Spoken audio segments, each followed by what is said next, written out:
Hey everyone, welcome to another edition of PowerCore Productions and Podcastings. And in today's video, we're going to be continuing Naruto Polaris, The Fallen Star.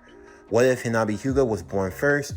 Part 27 of the Momoshiki arc.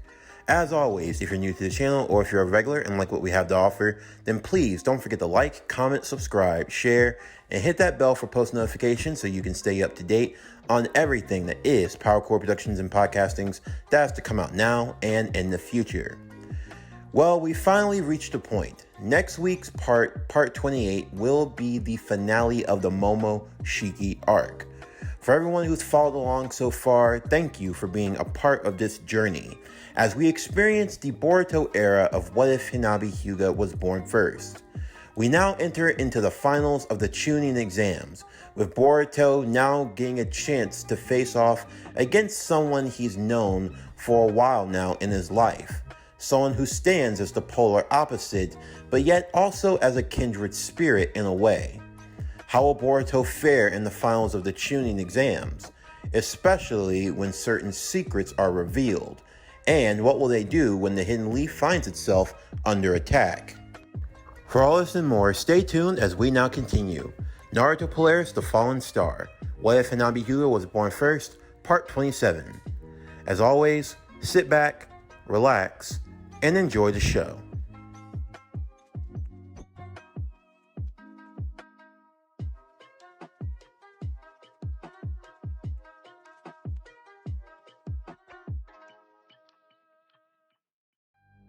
The stage was now set, as the final rounds of the Chunin exams were set to begin.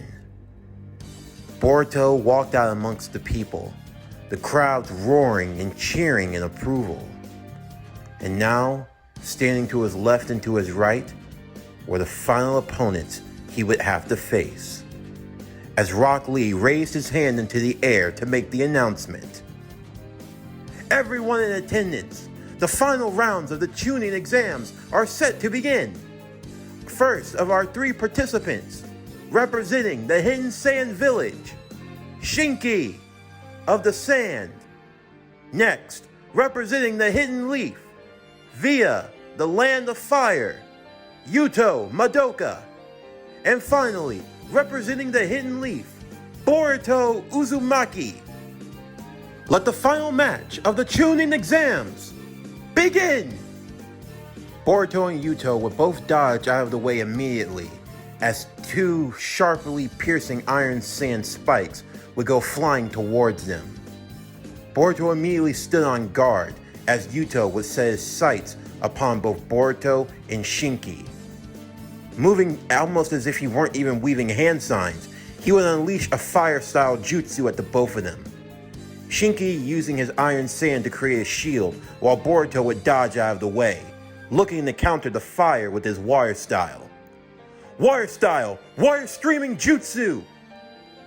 A huge torrent of water would burst from Boruto's lips, shooting straight towards Yuto. Yuto would lower himself as he used the earth-style earth wall jutsu to block away. Shinki was now ready to go on the offensive, as he used his iron sand to move high into the air, before creating a series of iron spikes that went shooting towards the both of them. Both Boruto and Yuto would dodge immediately, Yuto's speed being incredible as he looked to close the gap between he and Shinki. Everyone would be amazed, especially Naruto, as the five Kage spoke amongst themselves. This boy Yuto's pretty good, Kurasuchi, the Tsuchikage, would say. Most definitely. To be the son of the feudal lord, and to be able to fight on a level like this, it's truly remarkable, Chojuro would add in. I must say, he's putting the shinobi of the next generation to shame with his performance, would say Darui, the Raikage of the Hidden Cloud. Indeed, Shinki has been preparing mightily, would say Gaara, but even he wouldn't have expected this. I know what you mean, Naruto would say to Gaara. I had no idea that the son of the feudal lord could be this powerful. Boruto better watch himself.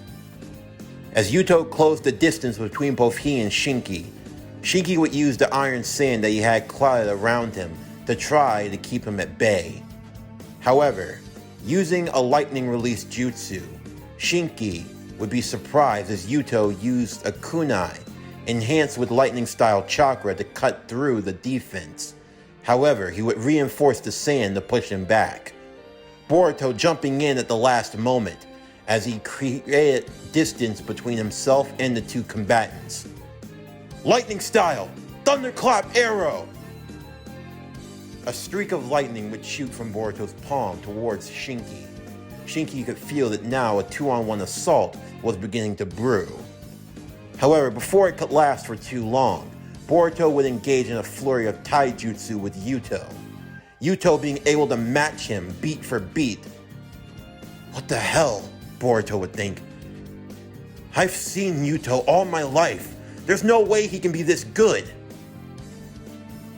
What's the matter, Boruto? Yuto would say. You should stay a lot more focused, or otherwise, this fight's gonna be over before it even begins. Like hell that's gonna... Boruto would be punched in the face by Yuto, as Yuto went to finish him off. Shinki, however, would shoot more of the iron sand towards him, with him just barely dodging at the last second. Yuto's reflexes were incredible. He was moving and contorting his body in a way that even most pro shinobi wouldn't have the reflexes to do. However, for a brief moment, Yuto would back away as he coughed up more blood. Fuck. There's no way. I can't be reaching my limits, not yet. A flashback to before the match started. Katasuke would be talking to Yuto. Even though your comrades failed, they managed to get us intel for the final products. First, these are specially made contact lenses. They work pretty effectively like a Sharingan, however, minus the bleeding drawbacks. With these contact lenses, you'll be able to have reflexes that can match even the best of dojutsu. Next, the implant. An implant that would be placed on the back of Yuto's neck. This is connected to the nerve system. This data chip has all related taijutsu and offensive maneuvers already hardwired inside. It's going to tap right into your nerve stream. With this, you'll have the taijutsu data log to fight with the best of them. And of course, you have the kota at your disposal. With it, you can use any high-level ninjutsu you please. Also, there's a backup file within the neck inhibitor chip, which will allow you to effectively push through the limiters of your chakra network. It's a technique known as the 8 inner gates. Truly remarkable, however, the years that it would take for one to learn it are not something that your father has the patience to wait for. With it, you can access the 8 inner gates at will. However, I must warn, the prototype only allows you to go up to the 5th gate. If you try to push it any further, then there are some limits that even science won't be able to save you from. Only use it as a last resort. Also, your combat boots. They're capable of sticking to surfaces. It mimics using chakra to be able to walk up walls or walk on water.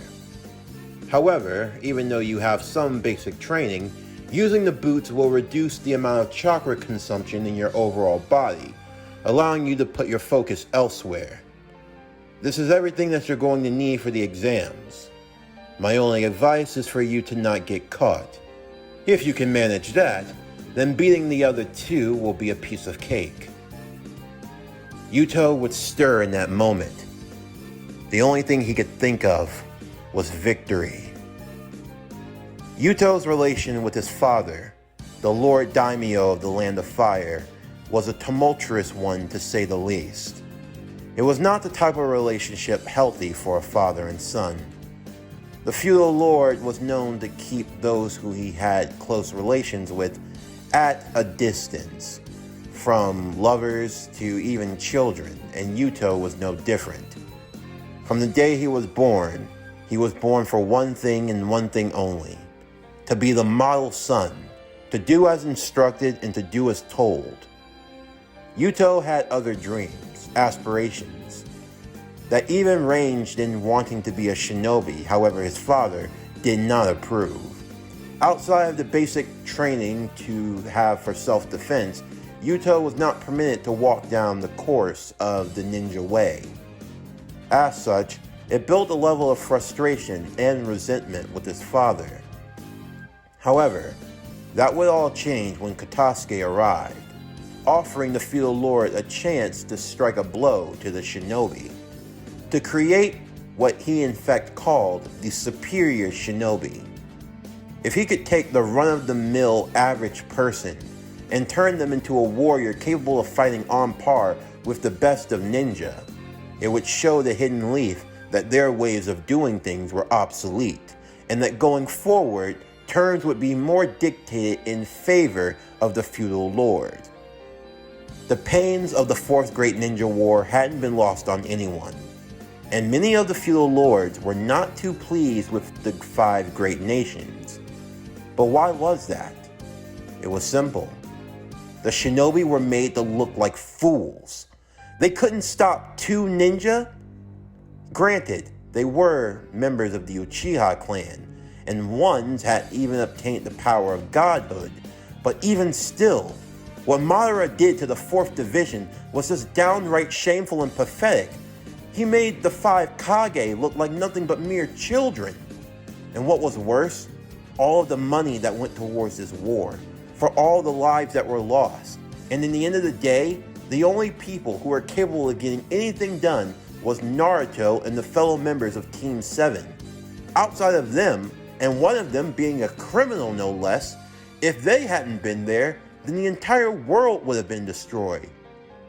The 4th Great Ninja War showed one thing and one thing only. The ninja of the next generation were not living up to the credence of surpassing the previous. If those who were of the dead had to come back in order to give the living a fighting chance, then just what had the living been doing this whole time? This was the chance for the feudal lord to strike, to crumble the shinobi system further, and to put things back into place. That was why Yuto was chosen. He was nothing more but a lab rat to show what the feudal lord could potentially be capable of doing if the Hidden Leaf Village and other villages by extension didn't deliver the way they needed to. But for Yuto, he absolutely hated it. His father denied him the chance to be a shinobi, denying him his dream, and yet he was only allowed to become a ninja just so that he could fight for his father's own foolish pride. Well, no further. No matter what, this was a fight that Yuto wanted to win, and he was gonna win it for himself, and he hoped his father was watching. One day he would become a feudal lord, and he would be a better one than his pathetic father could ever dream of being. The match would continue between the 3 ninja, Boruto attempting to fend off and hold his own against Shinki and Yuto. Yuto using his power to match with the 2 others, to the point where even Shinki found himself being a bit overwhelmed. Naruto, however, would keep a closer eye on Yuto, as things just weren't adding up. The boy's skills, his reflexes, the way he moved. If you didn't know any better, you could have sworn that he was a Jonin, maybe even a Kage-level competent shinobi, and yet the boy was said to have barely had any training. How is this even possible? Naruto would excuse himself as he went to go find someone with a Byakugan. Thankfully, he would run into Neji, who wasn't too far away, watching the fight along with Hanabi and everyone else. "Your son's been remarkable," Neji would say. "Yeah, he truly has. Neji, I need you to check something." "So you finally suspected it?" "What? You mean you know something's up?" "Well, the Byakugan does allow one to privy many things not seen to the naked eye. And, it's safe to say, your concerns are well-founded." Naruto would be told the full situation. His whole body? Yes, and it doesn't look like it's favoring him all that well. If he continues the way he is now, then what was Naruto going to do? As the fight continued on, Shinki would find himself being more overwhelmed than he would have liked to be. The match reaching its crescendo as Yuto would strike from behind, using purple lightning of all things, blowing away Shinki's defense and sending him out of the way, leaving only Boruto and Yuto to remain, as Shinki tried to collect himself from the attack. Everyone in the crowd would be stunned at just how far Yuto was going. And even Boruto, he noticed what was under his sleeve. Yuto! You've been cheating, haven't you? I guess I can't hide anything from you, huh, Boruto? I knew it! There was no way I could what? Be on par with you? I'm sorry that your high and mightiness of a father is too blind to see the truth. And what's that? That he has a failure for a son. Why, you... Naruto would then get on the monitor. The match has been called off. The winner is Boruto Uzumaki. What? Yuto Madoka has been disqualified. While I have given permission for selective scientific ninja tools to be used, they are only meant to be used if they were made by the shinobi themselves and not professionals. Yuto has been using professionally made ninja wear, which goes against the rules. As a result, he is disqualified from continuing. Therefore, the winner by default is Boruto Uzumaki. The crowds were confused, some cheering for Boruto obviously, but others criticizing the young Yuto. For Yuto though, it didn't matter in that moment. Yuto looked to Boruto menacingly. You think I care? Yuto yelled out to the crowd. You think it matters to me? Huh? I don't have to answer to any of you. It doesn't matter. I don't care about your damn Chunin exams. The only thing I care about is beating you, Boruto. Naruto and the others would move down from the high spectators area as they were looking to stop Yuto before he did anything. But Boruto would tell them to stop. If he wants a fight with me, he's gonna get it. Boruto and Yuto would stare each other down. Naruto was ready to intervene, to stop this before it got out of hand. However, Sasuke would appear to stop him. Allow your son a chance to finish the fight on his terms. Naruto, still confused, would watch on as Yuto put everything he had into his next attack, as he formed the Odama Rasengan, the jutsu created by Lord Fourth and signified by Lord Seventh. Boruto would attempt to create a Rasengan of his own. However, even with a normal-sized Rasengan, it wasn't anything compared to the Odama.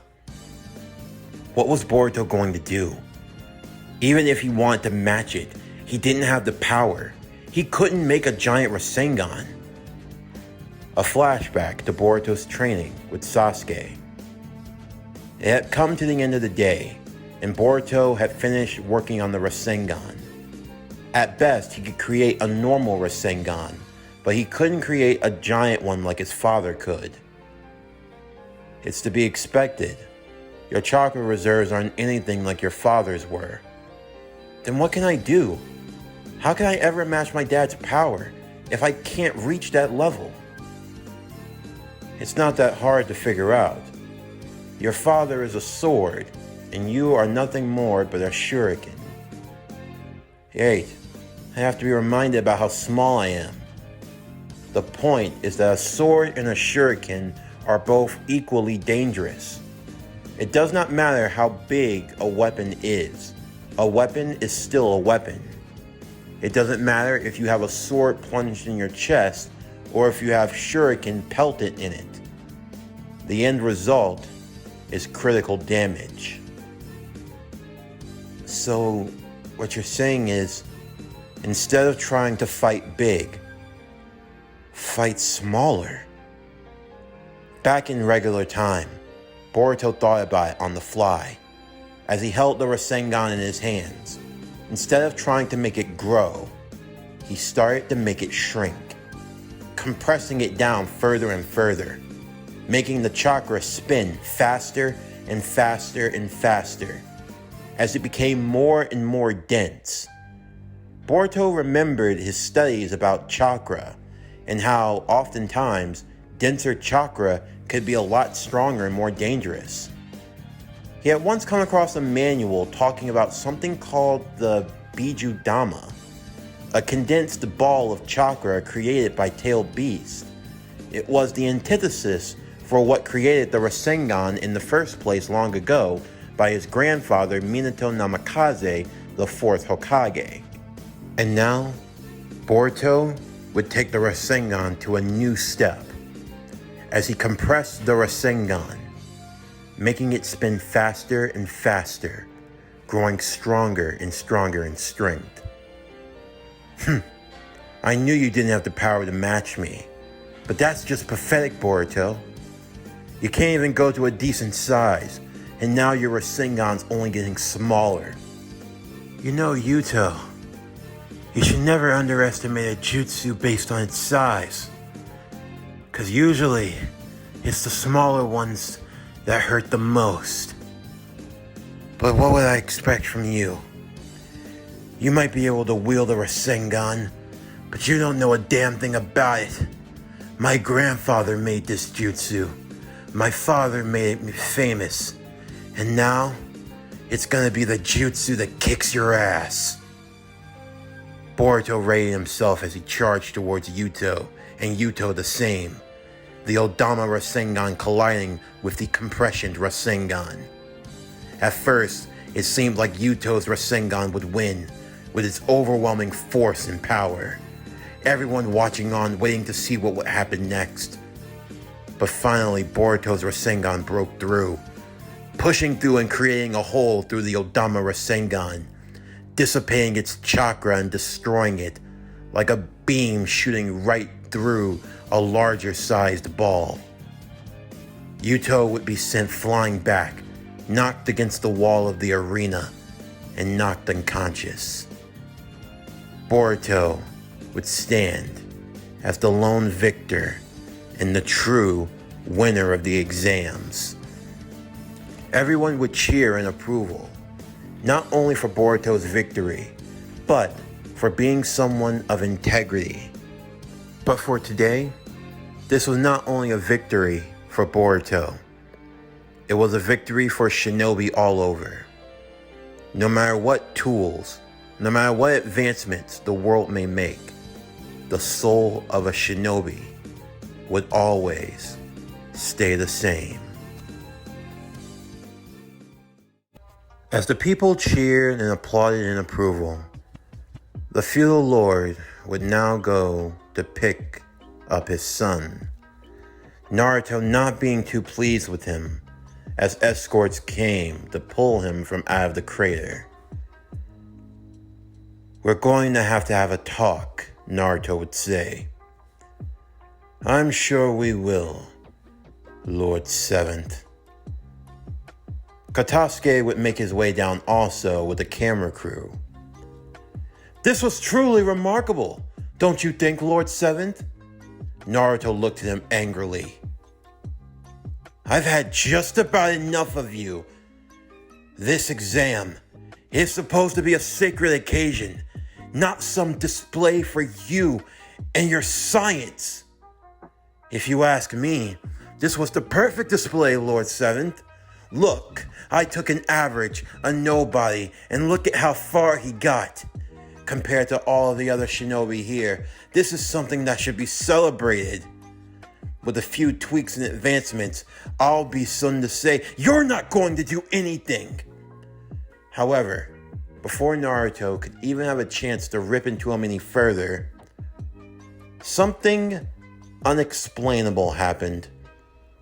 A figure clad in white, with skin pale and as fair as snow, with eyes like that of the Byakugan, would appear behind Naruto, kicking him back and sending him flying.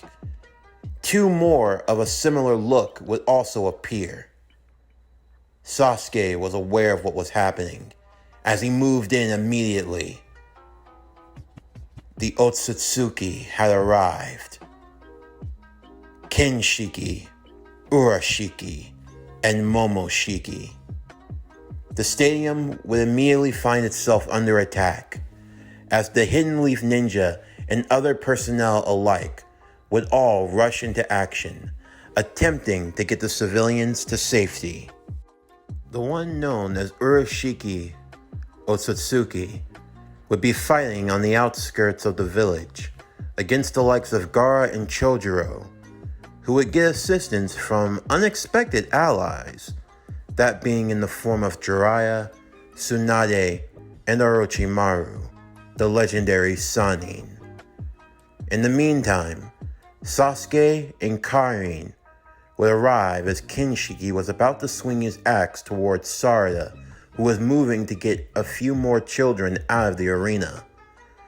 Karin would use the Uzumaki binding sealing chains, wrapping up Kinshiki, keeping him from swinging his axe, while Sasuke kicked him further into the ground. If you come for my daughter again, I'll make sure I finish off the other horn as well, before I take your pathetic life. Sasuke's Sharingan glowing menacingly towards the Otsutsuki. Hanabi in the meantime joined Naruto as the two began to fight against Momoshiki. Momoshiki managing to hold his own against the two of them. Naruto, you know me? I'm aware. The disdain towards the Otsutsuki has come from your hands and your wretched wife, who wields the power of the Tenseigan.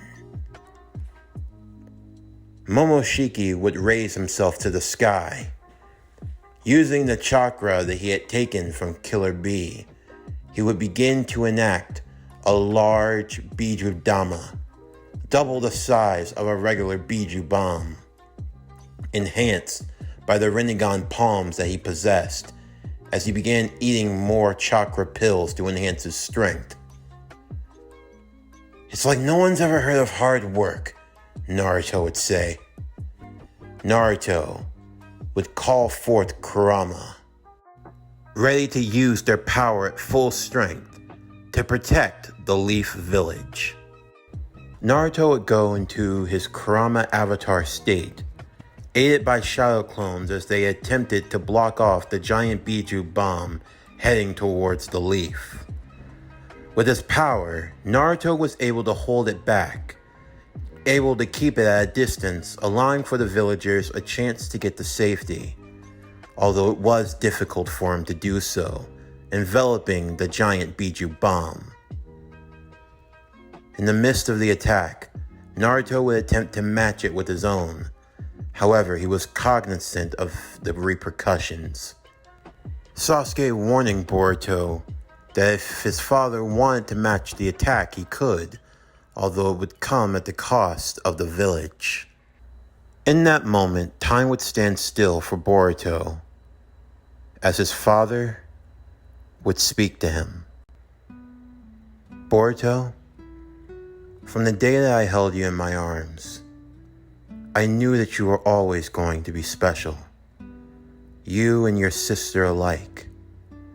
I know I haven't always made things easy for you as Hokage, but I want you to know that I am truly proud of you. I am proud to call you my son. I'm honored that I have had the chance to be your father. No matter what happens, I will always love you, and I will always protect you. And tell your mom I'm sorry. Goodbye, Boruto. This concludes Naruto Polaris, The Fallen Star. What if Hanabi Hyuga was born first? Part 27. Stay tuned for tomorrow's video as we continue My Hero Academia Heroes of the Morphin Grid. What if Deku was a Power Ranger?